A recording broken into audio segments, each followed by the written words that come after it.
Hello, everybody. My name is Alesh Eisner, and welcome to the Canadian Money Talk. Uh, I am here with Rob from the Mindful Investor.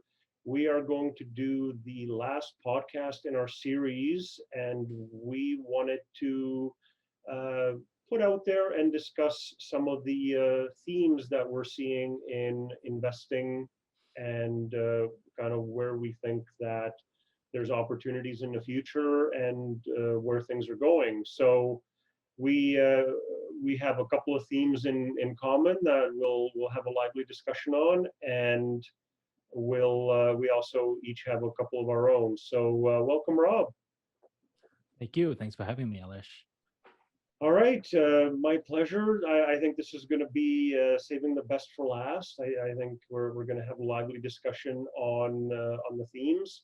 So we're going to talk about renewables and energy and renewable energy and oil and all that that entails. Do you want to start us off? I think you can go in this one. I can go. I'll Yeah. okay. So well, let me say up ahead of time, I do own Canadian oil companies.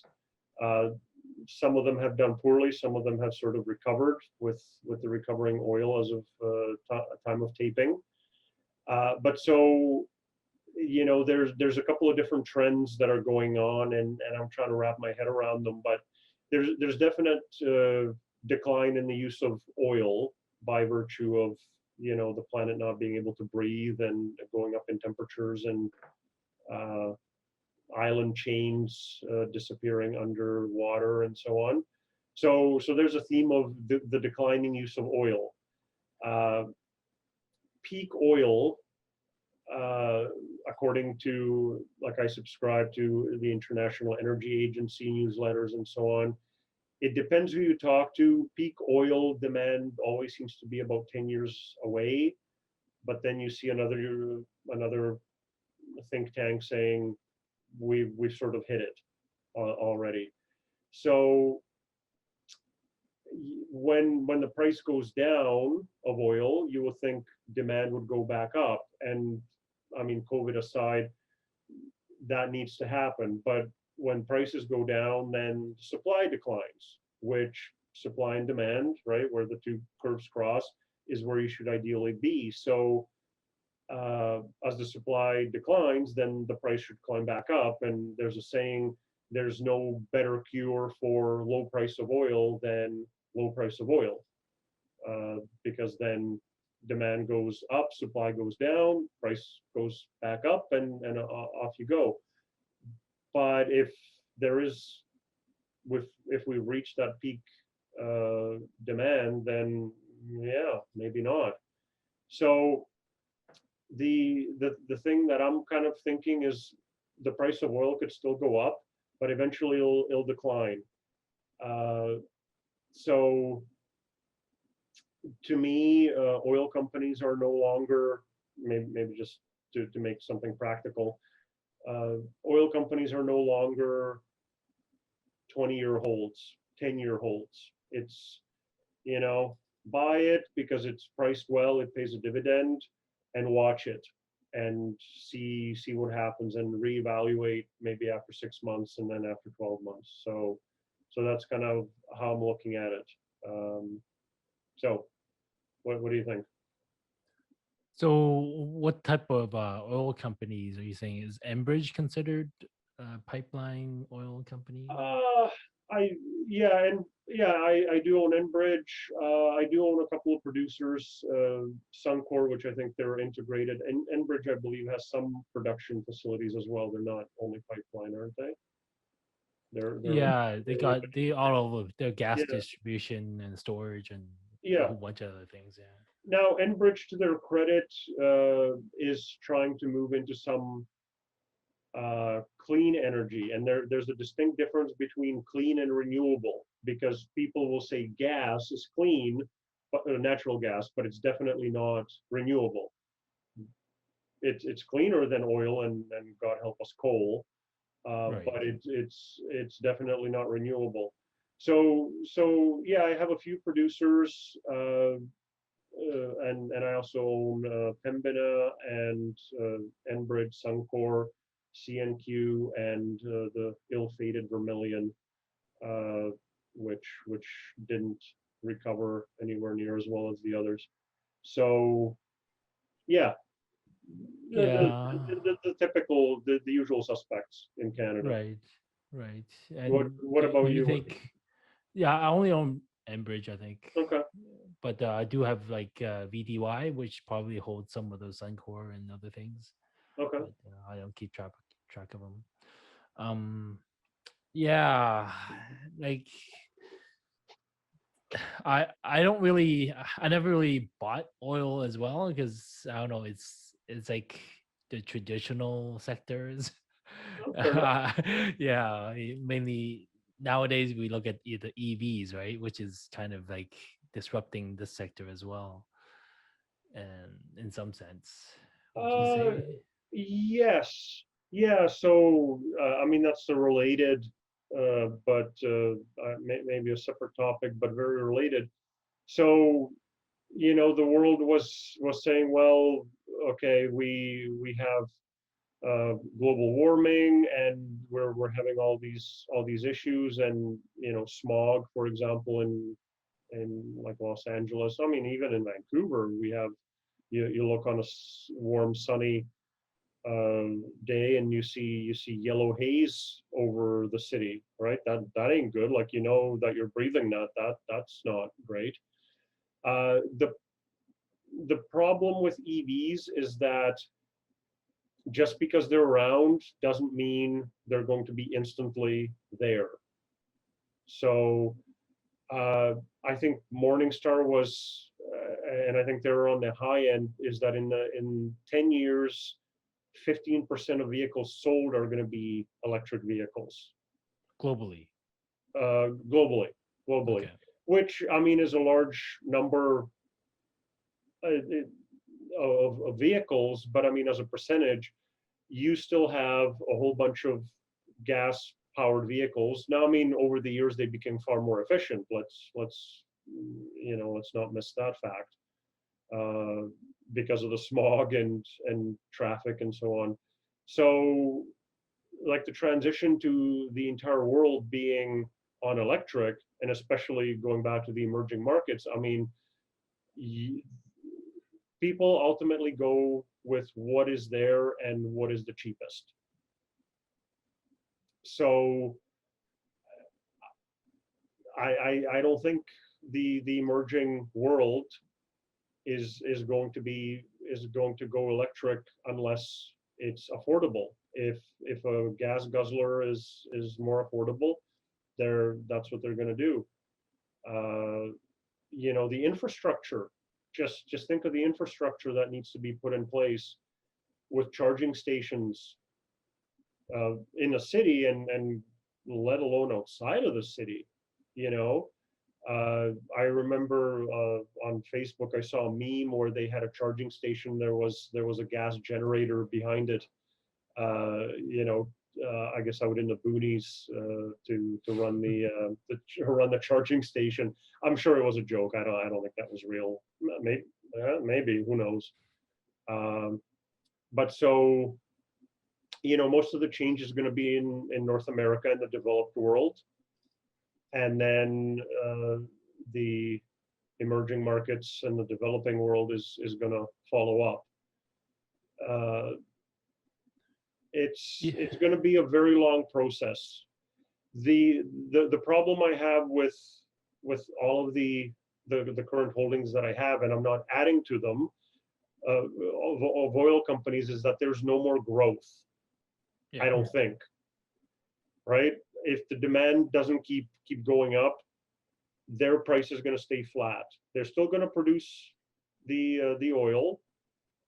They're going to pay their dividend, but they're just the stock price isn't going to go up without the PE increasing. Yeah, yeah. I'm just reading because I've seen news like on all the developed countries. Let's say Canada. There's a government Canada website right here. Hmm. It says like 30% by 2030 and 100% by 2040. that's the EV zero emission vehicles that they're targeting. And I've seen that in Japan and US and China. It's all saying the same story. So within 20 years, they're going 100%. Well, they've also signed a lot of clean air accords, Paris Accord being the last one, and those are actual signatures. If they're just targeting something, like who knows? Who knows? Maybe they'll make a little bit of progress and they'll say, "Ah, that's a job well done." And the big oil lobby is gonna go like Alberta. I mean, it lives on it, right? So uh, I was going to mention Enbridge, to their credit, was switching to renewables, Yes. and when I looked, uh, the renewables were about 3% of their revenues. So they're switching, but much like EVs, it's a very slow process. Yeah. Yeah. So what would trigger your selling? Like really trigger it? Um, well, like I personally think oil will have one, maybe two last hurrahs. I mean, it came off the bottom, the negative price aside. I Oh mean, yeah, it was exactly today last year oh, that was went it? negative. Okay, Yeah. okay. Where you could hold barrels of oil in your backyard, but uh, like I think as things reopen and people start driving again, like around Vancouver, we see, oh, here's a Tesla. Okay, here's a Tesla. You notice them because they're distinct and you're sort of looking for them. Uh, but you go anywhere outside the city and then you go outside of Lotus Land, uh, that's not what people do. And the other thing is, if you still have a vehicle which is serviceable, you're not going to get rid of it until it dies to Yeah. buy an EV. I had sort of an epiphany. This was some years ago. Price of gasoline went up, and people started buying smaller cars. And Mhm. I'm like, okay, well, that's it. Goodbye to SUVs, to the big trucks. Yeah, people are realizing, we have global warming, that there's like an actual significant problem here. No, no, price of gasoline went back down. People went back to the gas guzzlers. It's the money. It's not being environmentally conscious. It's the money.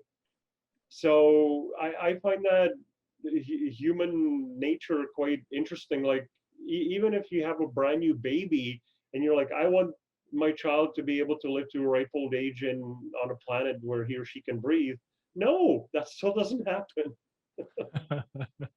So, uh, what has been your approach to this? So you own Enbridge. That's that and CNQ, maybe Suncor are kind of the brand names in Canadian oil. What else have you been looking at, or what's your process? How are you approaching this?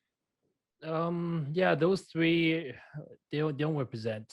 I bought them for dividends, as you said. Okay. But for the EV, I'm not buying every EV car manufacturers out there because I never bought any car manufacturers. I never bought the Ford, the Hondas. It, it is the margins is just so tiny. But Tesla is something different. You're buying their like self-driving, you're buying their data in the back and how they can manipulate things possibly in the future and the robo taxi network and things like that, but not really for the car manufacturing. There isn't much money to be made there.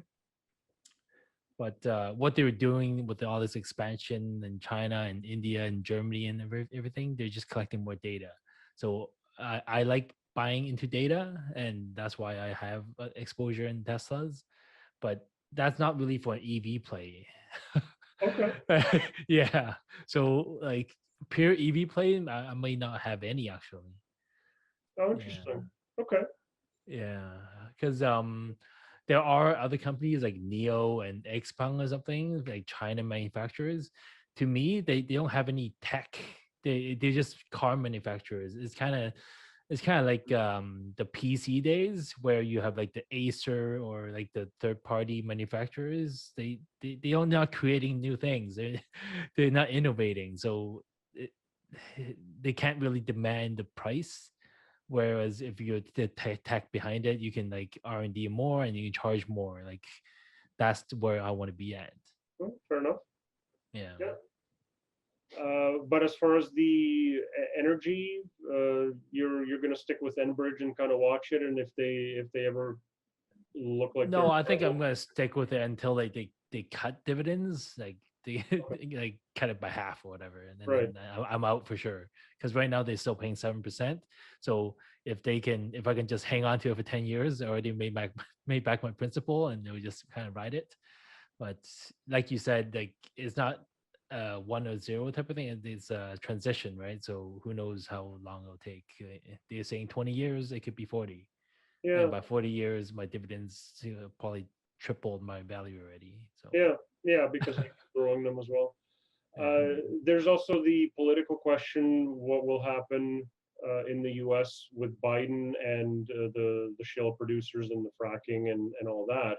Because if the supply gets cut significantly, even if demand is maybe not where it used to be, if the supply goes down, the price is still going to go up, and that'll be kind of that maybe last hurrah for the Canadian companies as well. Um, I do hold. I've held Ford for a very long time. I've watched it come down, and now it's sort of rebounded, like literally 10 years. Uh, I bought BMW a little while back. That also took my money for a ride, and now it's back to positive. And I've gotten into GM and like about a year ago, and I bought a little bit more just earlier this week. So uh, I am trying to go for the EV, making sure that I'm covered. But I just want to buy something with a reasonable valuation, uh, unlike Tesla, PE of in the teens as opposed to in the thousands. But the interesting thing is that if you get self-driving cars, there might actually be a lot less demand for cars because uh, everybody can let their car be its own Uber. Yep. Because don't forget, you own a car, you drive it to work, then it sits in the parking lot. You drive it home, it sits in the garage until the next morning. Well, if it's self-driving, you can hire it out as a taxi.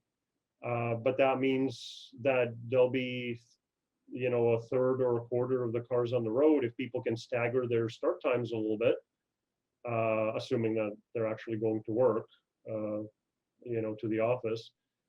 You could have the same car take 4 different people to work, not just the one. So car manufacturers might have by innovating, they might have sealed their own fate uh, with the self-driving. So there's that.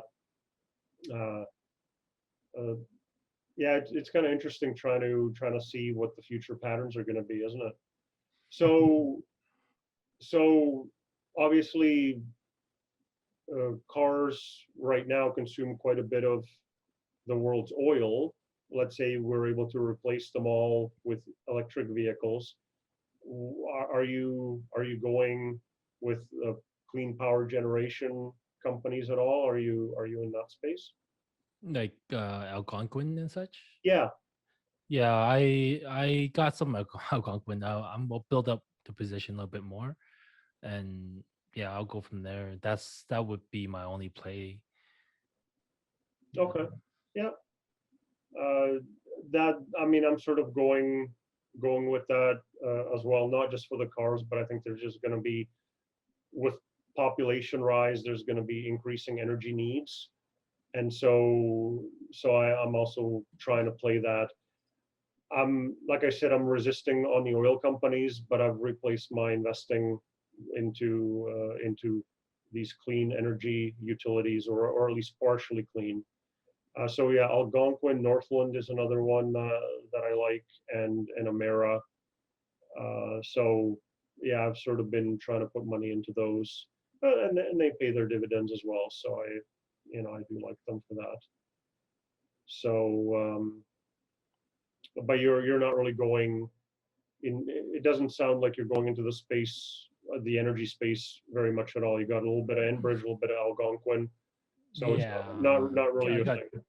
Canadian Utilities for this, but that's yeah, Okay. that's still gonna be there forever. Yeah. Yeah, I Yeah. kind of like I'm more tech growth type of guy. Okay.